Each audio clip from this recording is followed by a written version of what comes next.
तो last video में हमने थिंग्स फॉल अपार्ट के बारे में, जो कैरेक्टर थे उनके बारे में डिस्कस किया, और इससे इम्पोर्टेंट पॉइंट जो थे कुछ उनके बारे में डिस्कस किया, और राइटर जो हैं इसके चिनुआ अचेबे, उनकी शॉर्ट बायोग्राफी भी देखी थी। कुछ इम्पोर्टेंट फैक्ट्स थे वो भी देखे, प्लेसेस डिस्कस की, इसकी सेटिंग कहाँ हुई है वो सब। और आज के वीडियो में हम इसकी समरी देखेंगे। ये जो बुक है वो LT ग्रेड की बुक है, असिस्टेंट टीचर LT ग्रेड, जो कि प्रकाश पब्लिकेशन की है, और SK अरोड़ा की बुक है। तो हम इसी से स्टडी कर रहे हैं, इसी से हम समरी देखेंगे। इसमें बहुत अच्छे से दी हुई है समरी, और इससे प्रिपरेशन करने में आपको आसानी रहेगी। अगर आप ये पूरी बुक स्टडी कर लेते हैं तो LT ग्रेड में आपका सिलेक्शन निश्चित है, एक सीट आपकी पक्की है। तो आइए समरी स्टार्ट करते हैं। Okonkwo is well known throughout the 9 villages and even beyond. Okonkwo जो है वो बहुत ही ज़्यादा अच्छी तरह जाना जाता है आसपास के 9 गाँव में, और इससे भी ज़्यादा। ओकोंकोवो कौन है? इस जो नॉवेल है, ये जो नॉवेल है इसका प्रोटैगोनिस्ट है। He is a respected warrior of Umuofia clan. वह इमोफिया क्लैन, जो इमोफिया एक ट्राइब है, कबीला है, उसका बहुत ही ज़्यादा सम्माननीय योद्धा है। Umuofia is a lower Nigerian tribe. Umuofia क्या है? एक बहुत ही ज़्यादा नाइजीरियन जो जनजाति कहते हैं वो है। He is often haunted by the action of his father Unoka. वह जो है वह डरता है अपने पिता, उसके पिता जो थे उनोका, उनके द्वारा जो काम किए गए थे उनसे बहुत डरता है। उनोका ने क्या किया था? वो एक कायर थे, बहुत ज़्यादा खर्चा किया था, अपने ऊपर बहुत ज़्यादा कर्ज ले लिया था, और उनके अंदर कोई भी कायरता थी, कोई भी उन्होंने ब्रेवरी वाला एक काम भी नहीं किया। तो उनके कार्यों से वो बहुत डरता है। Who was covered and spent, जो कि एक कायर थे और बहुत ही ज़्यादा खर्चीले थे। हिज फादर डाइड, उसके पिता मर गए थे, and left debts behind him, और अपने पीछे बहुत सारा कर्ज छोड़ गए थे। It is Okonkwo's labour that makes him the warrior and clansman. ये ओकोंकोवो का ही जो परिश्रम किया था, उसने हार्डवर्क किया था, वो था जिसकी वजह से वह एक योद्धा बना और कबीले का सरदार बना। जो इमोफिया कबीला था उसका सरदार बना। Next, Nwoye is his 12-year old son. Nwoye कौन है? उसका एक 12 साल का बेटा है, सबसे बड़ा है, जो कि जिसका नाम है Nwoye. As his son is lazy, क्योंकि उसका बेटा जो है वो बहुत ही सुस्त है। He fears lest he ends his career like his father Unoka. तो उसका बेटा जो है बहुत सुस्त है, तो इसलिए जो ओकोंकोवो है वो डरता है कि कहीं उसका बेटा भी अपने पिता की तरह कैरियर खत्म ना कर ले, अपने जीवन उनकी तरह ना बिता ले, उनकी तरह उसके अंदर भी वो गुण ना आ जाए, उनकी जैसा ना बने। इमोफिया wins a 15-year boy Aikeme Funa and a virgin in a settle with a neighboring tribe। तो इमोफिया जो है वो जीतता है एक 15 साल का लड़का आइकेमे फ्यूना और एक वर्जिन लड़की। किस लिए? पास की एक जो गांव था, एक ट्राइब थी, पास का जो गांव था वहां से जीतता है।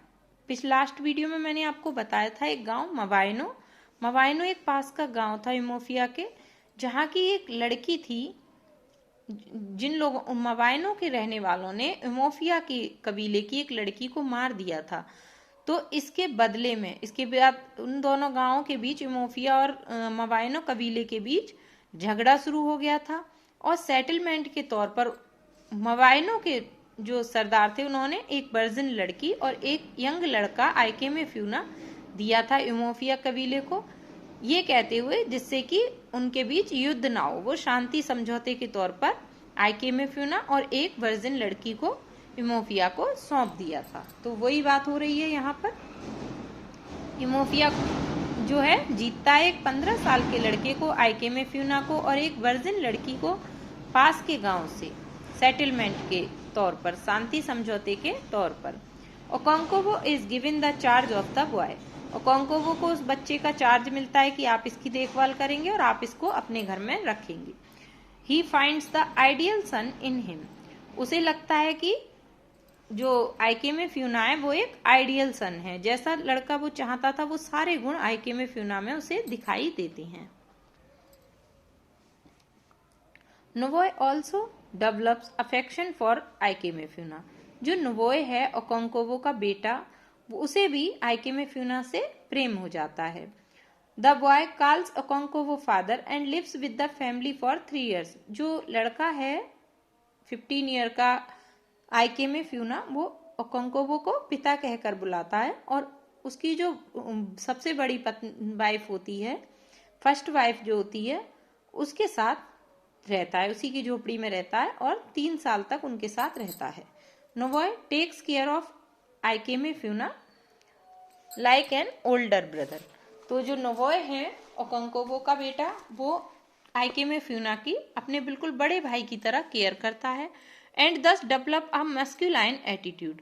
और उसी के साथ के चलते नोवोय का जो एटीट्यूड है वो एकदम मस्कुलाइन हो जाता है, मतलब उसके अंदर अब लेजीपन नहीं रहता और जैसा कि ओकोंकोवो चाहता था वो उसी तरह अपने आप को डेवलप कर लेता है आइकेमेफ्यूना के साथ रहकर। आगे क्या होता है देखते हैं। Okonkwo beats his wife Ojiugo during the week of peace. तो जो उसकी थर्ड वाइफ है ओजिगो, उसको मारता है ओकोंकोवो, उसे मारता है।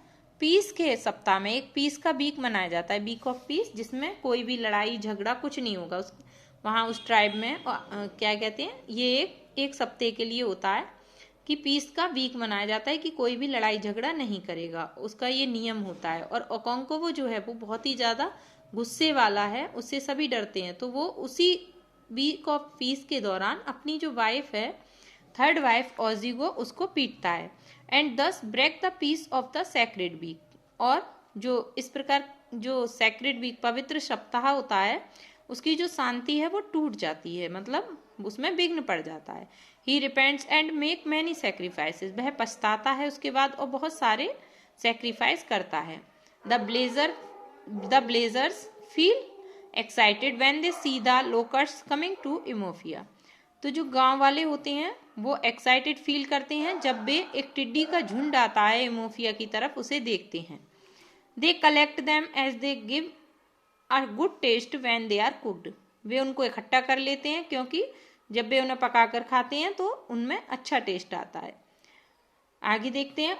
ओगवेफी उजेंडू इज अ रेस्पेक्टेड ब्लेजर। ओगवेफी उजेंडू कौन है? ये उजुडू, ओगवेफी उजुडू जो है एक बहुत ही ज्यादा सम्माननीय ब्लेजर है, ग्रामीण है, एजिड है। He informs Okonkwo that the oracle wants Ikemefuna to be killed. तो वह ओकोंकोवो को बताते हैं कि भविष्यवाणी हुई है, या उनके जो देवता हैं, ओरेकल हैं, उन्होंने बताया है, वो चाहते हैं कि जो आइकेमेफ्यूना जो लड़का है, जो कि मवाइनो कबीले ने शांति समझौते के तौर पर दिया है इमोफिया को, उसको अब मार दिया जाना चाहिए। He also suggests that he should not take part in the death of Aikemefuna as he calls him father. तो जो ओगवेफी उजिडू हैं वो ये भी उससे कहते हैं, ओकोंकोवो से सजेस्ट करते हैं, उसे सलाह देते हैं कि तुम्हें आइकेमेफ्यूना की जो हत्या की जाएगी उसमें तुम्हें पार्ट नहीं लेना चाहिए, क्योंकि वह तुम्हें पिता कहता है और तुम उसे देख नहीं पाओगे मरते हुए। Okonkwo ask Ikemefuna to be ready for his home village. लेकिन जो ओकोंकोवो है उसके अंदर तो एक बहुत ज़्यादा अहम है एक तरह से कि नहीं, मैं कायर नहीं हूँ, मैं बिल्कुल कमज़ोर नहीं हूँ, इसलिए वो जो इजुडू है उसकी सलाह नहीं मानता है, वो उसे मना कर देता है कि नहीं नहीं, आइकेमेफ्यूना को मैं ही मारूंगा। तो फिर आगे ओकोंकोवो जो है वो आइकेमेफ्यूना से कहता है कि तुम्हें अब तुम्हारे गांव वापस भेजा जा रहा है, इसलिए तैयार हो जाओ। On the way some clansmen attack with machetes. तो रास्ते में ही कुछ जो सरदार लोग होते हैं, कबीले के लोग होते हैं, वो हथियारों के साथ उन पर अटैक करते हैं। Then Ikemefuna runs towards Okonkwo for his help in saving him. तब आइकेमेफ्यूना जो है वो ओकोंकोवो की तरफ भागता है, किस लिए? कि वो उसे बचा लेगा, उसे लगता है कि मुझे बचा लेगा, ये तो मेरा पिता है। Okonkwo doesn't wish to be looked weak before his fellow tribesmen. तो ओकोंकोवो जो है वो नहीं चाहता कि वह जो उसके और ट्राइब्समैन हैं, उसकी जो कबीले के और लोग हैं, उनके सामने कमजोर दिखे। And so he cuts the boy. इसलिए वह अपनी तलवार निकालता है और उससे उस बच्चे को मार देता है, काट देता है एकदम। Nwoye feels that his friend is now no more. तो ये सब नोवॉय देख लेता है, उसे पता चल जाता है और उसे लगता है कि अब उसका जो दोस्त था, उसका बड़ा भाई था आइके में फ्यूना, वो अब नहीं है। इसलिए वो क्या करता है, नोवॉय ओकोंकोवो से और जो कबीले के और लोग थे उनसे नफरत करने लगता है और दूर दूर रहने लगता है। ओकोंकोवो बिकम्स फ्रस्ट्रेटेड, और इधर ओकोंकोवो जो है वो भी फ्रस्ट्रेटेड हो जाता है क्योंकि वह उससे प्यार करता था, कहीं ना कहीं आइके में फ्यूना से बहुत ही ज्यादा प्यार करता था और उसी को उसे मारना पड़ा, उसी ने उसे मारा क्योंकि वो कायर नहीं दिखना चाहता था। इसलिए he fails to sleep and eat, वह सोना और जो खाना जो है नहीं कर पाता, ना वो खा पाता है ना वो सो पाता है। He meets his friend Obierika and feels better, वह अपने मित्र ओवेरिका से मिलता है और अच्छा महसूस करता है। He brings leaves for medicine for his daughter Ezinma when she becomes ill, तभी उसकी जो बेटी होती है एजिन्मा, जिसे वो बहुत प्रेम करता है, वो बीमार हो जाती है और उसके लिए वो दवाई लाता है। ओग्वाफी इजिडू डाइज, जो एजिड ओग्वाफी इजिडू था जिसने आइके में फ्यूना के बारे में बताया था कि ओरेकल चाहते हैं कि उसको मार दिया जाए, वो अब मर जाता है।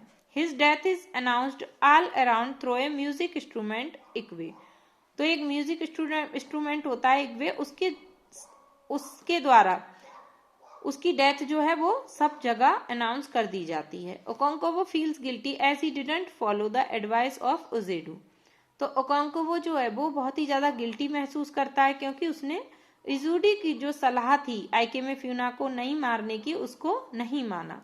For not taking part in the death of आइके में फ्यूना, कि उसने जो उसकी जो सलाह दी थी उसने कि तुम्हें आइके में फ्यूना की मौत का हिस्सा नहीं बनना चाहिए क्योंकि वो तुम्हें पिता बुलाता है, ये बात उसने नहीं मानी थी। इसको लेकर वह बहुत ही ज्यादा गिल्टी फील करता है, पछताता है।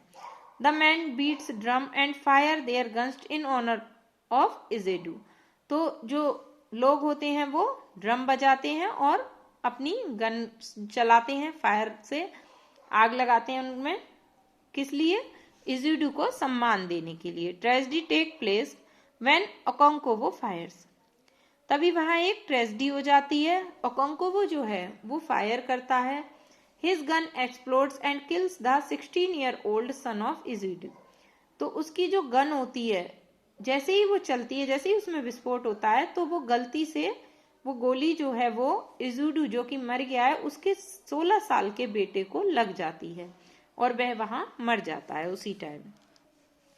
Killing a clansman is crime against the goddess, तो किसी कबीले के ही इंसान को मार देना एक बहुत बड़ा क्राइम है गॉडेस के अकॉर्डिंग, कि भगवान के खिलाफ ये एक बहुत बड़ा क्राइम माना जाता है। Okonkwo goes in exile with his family for 7 years for repentance, तो ओकोंकोवो जो है उसको सजा दी जाती है और उसे 7 साल के लिए अपना परिवार लेकर उस गांव को छोड़ना पड़ता है पछतावे के तौर पर। He moves towards the Mbanta, वह मवांटा आ जाता है, which is his mother's native village, जो कि उसकी माँ का अपना गांव है। मदर का जो बर्थ प्लेस था, एक तरह से बर्थ जो थी वहीं हुई थी, वो मवांटा जो था ओकोंकोवो की माता का गांव था, वह वहीं चला जाता है।